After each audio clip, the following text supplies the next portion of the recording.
He is a former two-time TNA World Heavyweight Champion and former National Wrestling Alliance World Heavyweight Champion, EC3.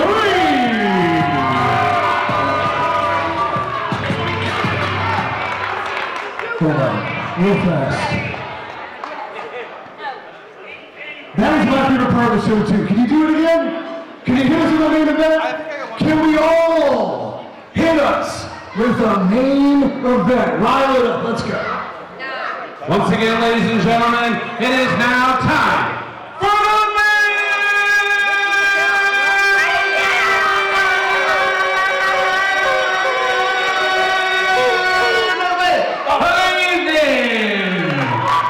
Well, there you go, folks. I don't know if I can do it any better than that, GB. Can you? I certainly cannot. We are here at RWA Bad Intentions. I'm Brandon Benefield alongside the great Gerard Bonner. And as you heard Brett Wolverton there, it's main event time. We've got Psycho Boy Fodder, the RWA Heavyweight Champion, getting ready to take on EC3.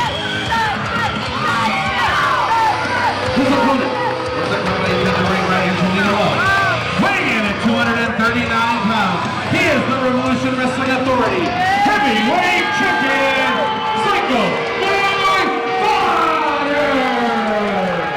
Well, we see Fodder, of course, coming in, flanked by, of course, the other half of Psycho Love, that being his wife, Angelina Love, as he's coming ready to defend the RWA Championship against a man he has close ties to and is extremely familiar with. Absolutely extremely familiar. And the last couple of times these two gentlemen fought, it was EC3 holding the gold. That's right. And this time the tables have turned. We're here in RWA. We're here in Fodder's backyard. Fodder now the RWA heavy. Ooh, hang on, Fodder's favorite part of the match here, GB. It's certainly his favorite part, and I am not to be the one to get in the way of that. Absolutely not. As you mentioned, Angelina Love flanking Fodder to the ring as per usual. You know, this is an interesting challenge, I think, for Fodder. Fodder, again, and we'll get into the history between Fodder and EC3, but usually when these two men have met, to your point earlier, EC3 was the one holding a championship and Fodder was chasing EC3. Do you think Fodder is ready to be chased by EC3? You know what? I think that's what he wanted all along. He wanted to be the top dog instead of chasing after EC3 and the titles. Now it's EC3's turn to chase after that RWA Heavyweight Championship. And we're about to get underway here in our main event here at Bad Intentions. For sure, and you know, one thing we remember, we have followed the journey of Fodder to the RWA Heavyweight Championship, so we know how long it took him to win that championship and just how valuable this title reign is for him. He's willing to do anything for a win, but to retain that championship, anything is possible. You see our official holding up the title belt right there. That's what it's all about here tonight, folks, in the main event. And as you mentioned, GB, we followed the whole title chase over the last year for Psycho Boy Fodder in the there you go. A very unique greeting in the RWA, and we've also seen Fodder not making friends with these fans. Oh no. Listen, Fodder has Psycho Love. He's got Angelina Love. Quite frankly, Mary J. Blige said love is all we need, and I think that is where Fodder hangs his hat. He doesn't want to worry about the fans or anybody else. He's got a championship, he's got his woman, he's got all he needs. Once Angelina Love exits the ring here, looks like our official is about ready to ring the bell, and there it is. We are underway in this RWA Heavyweight Championship match. You know, this is very, very interesting because as the champion talks to the fans, and you know, he's never really interested in connecting with them on a heart level. He really would rather just antagonize them, or they prefer to antagonize him. A lot of trash talk early in the matchup here, and as you mentioned earlier, GB, these two men, no strangers. They go way, way back, very familiar with each other, and finally a collar and elbow lockup, center of the ring. You know, you look at EC3, a multiple-time world champion, as was mentioned by Brett Wolverton, two-time TNA World Heavyweight Champion, a former NWA World Champion, and it's the NWA World title that really helped to solidify the connection between these two, particularly on opposite sides of the coin. Fodder there with some insults to EC3. EC3 not taking too kind to it with some clubbing blows in the corner. The referee now trying to separate the two men. You know, both of these guys know how to break rules. Certainly EC3 throughout his career has broken his fair share of rules, and now he considers himself to be the overman, over wherever he goes, and he looks now to take that to become the RWA heavyweight champion here tonight. Fodder now working on some wrist control early on in the action here. Working on that left arm. And it's so wild, you know, we've covered a lot of Fodder's career, and sometimes you forget with all of his underhanded tactics that the man really can wrestle.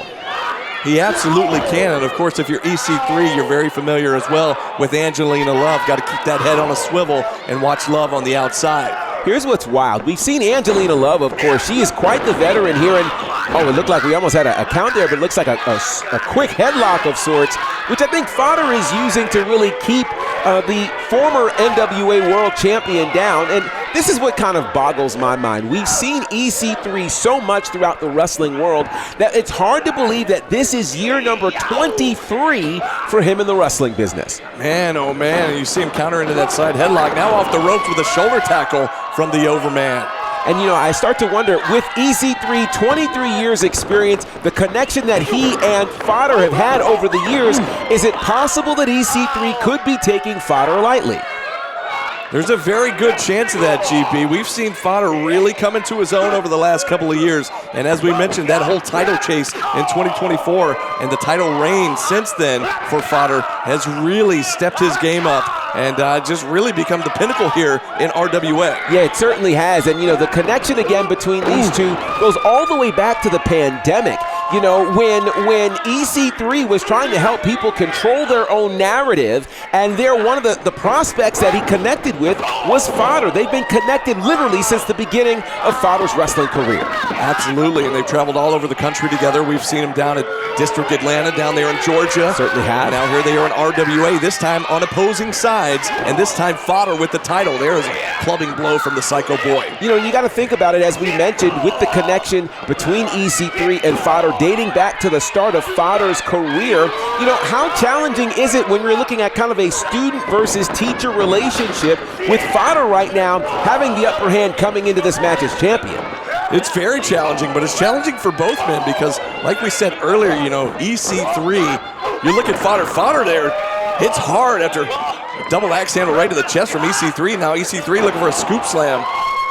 But like I said, EC3 coming into unfamiliar territory here. This is kind of... It's not a home game for him at all. Yeah, it's kind of Fodder's backyard here. It is, though the fans can't stand Fodder, which is an interesting dynamic. Meanwhile, EC3, again, over his career, wow. He met Fodder there at the pass, and EC3 doesn't mind whether the fans like him or not. He knows how to go into enemy territory as a multi-time world champion with a chop there. Another massive chop there from EC3. Earlier you saw Fodder trying to call timeout on the outside. He does that quite often, and I don't know, at some point you think he would learn there's no timeouts in pro wrestling. Well, this is the thing. He knows these are the rules, but he also knows that as the champion, he has championship advantage. So it is to his advantage to get counted out or to get disqualified or to cause his opponent to have the same fate, because either way, he'll leave still as the RWA heavyweight champion. You see Fodder pleading there with EC3, looking for a handshake, saying, remember, we used to be friends. What happened? Used to be my homie. Oh, boy. Not so much anymore. Not so much anymore. A low blow there from Fodder, and this is par for the course, on brand for Fodder. In fact, he won his championship using these kinds of tactics. Angelina Love on the outside. I mentioned earlier, got to keep that head on a swivel if you're EC3. In this case, it was the official who was distracted, allowing Fodder to hit that low blow on EC3. And now is where Fodder goes into his wheelhouse. Breaking rules, taking a much more deliberate ground and pound approach, and that could really prove to be challenging. Wow, scratch to the back there. That can prove to be really challenging for EC3. EC3 still trying to recover from the low blow, gets sent hard into the corner with that Irish whip from the Psycho Boy. And now this is where the Psycho Boy turns things up a notch. Again, you see now he's more vocal against the crowd, and really I think one of the things he's got to do in this title match is stay on top of EC3. I mean, again, your title is on the line. You're dealing with a guy who's won multiple world championships, 17 titles in total for the career of EC3. So if I'm Fodder, I've got to be very concerned about that. Absolutely. Well, right now he's concerned with trying to slow down the pace of the match and just really digging in there with that rear chin lock. Is now EC3 trying to get back to a vertical base, and he finally does now. Both men center of the ring. EC3 trying to break free of the hold. You got to think about this. EC3 again holds victories, of course, over Fodder. The one victory that Fodder had over EC3 was overturned, and so now we're in a space where Fodder really wants to be able to get a win on record that will stick. That could happen here tonight. Snapmare takeover from Fodder. Classic series of moves. Wrenches back on that neck, goes for a pin attempt here. Lateral press, leg hook, quick 1 count. Quick 1 count for sure. And one of the things that, again, I've always found interesting about Fodder doesn't get caught up in whatever the newest fads are when it comes to wrestling moves. He knows what works for him. What brought him to the dance is the ground and pound approach that we mentioned before, but what a move there from EC3. High impact maneuver there from EC3. Fodder down hard. The champion in trouble here. Can EC3 get back to his feet and capitalize? That is a big challenge. Again, both of these men spent time together in the NWA on opposing sides, even battling over the NWA Heavyweight Championship. And it's this reason right here that we could see EC3 become the new champion here tonight. EC3 ducks a clothesline. Luthez press right there, takes down Fodder. And EC3 now in the corner, gonna get back to his feet. And he's getting this crowd involved in this match, which means the tide could turn in favor of the former world champion. Can the Overman take advantage now? Fodder up on the shoulders. Into a facebuster right off the knee of EC3. Fodder's down once again, gonna roll to the outside. Kind of trying to regroup. And that's a wise move there from Fodder, breaking some momentum by going outside to avoid a pinfall. Ooh, and now a stun gun right off the top rope there. EC3 just got dazed into a cutter from the Psycho Boy. The Psycho cutter now lateral press. Could that be enough? Whoa, a count of 2. It was just that close. Fodder thought he had a 3 count there. The referee says 2. Angelina Love thought it was a 3 count as well, and you can now see the frustration starting to build with both of them. And now, now that frustration leads to the Psycho Stick coming into play here. He cannot use that, but then again, if he does, it benefits him.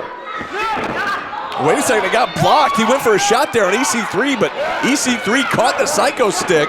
The referee trying to pry it from his hands. Oh, the referee inadvertently takes a back elbow there from Psycho Boy Fodder. And now this is where things could be dangerous. And now, repaying the favor from earlier tonight is EC3 there with that low blow. And how about that TKO there from EC3? Fodder's down. We might have a new champion, but the referee still trying to recover in the corner. And there's a count. Here comes the referee. 1, 2, new champion. Whoa, did you see that? Me? Angelina Love quickly putting the left foot of Psycho Boy Fodder on that bottom rope. Angelina Love once again saving the championship there for Psycho Boy Fodder. Can EC3 overcome that? Well, now, Angelina Love on the apron, distracting the challenger, trying to hit him with the Psycho Stick. EC3 catches the stick one more time. The referee now pleading with Angelina Love, but now EC3's got the Psycho Stick. What's he gonna do? Boy, this could be dangerous now. EC3, but he's got to be careful because it could cost him the championship opportunity, and the referee won't allow that to happen. Now, wait a second. The title belt. He used the title belt, the RWA Heavyweight Championship belt. This is unreal. Not this way. Oh, come on. And Fodder steals another one. You've got to be kidding me.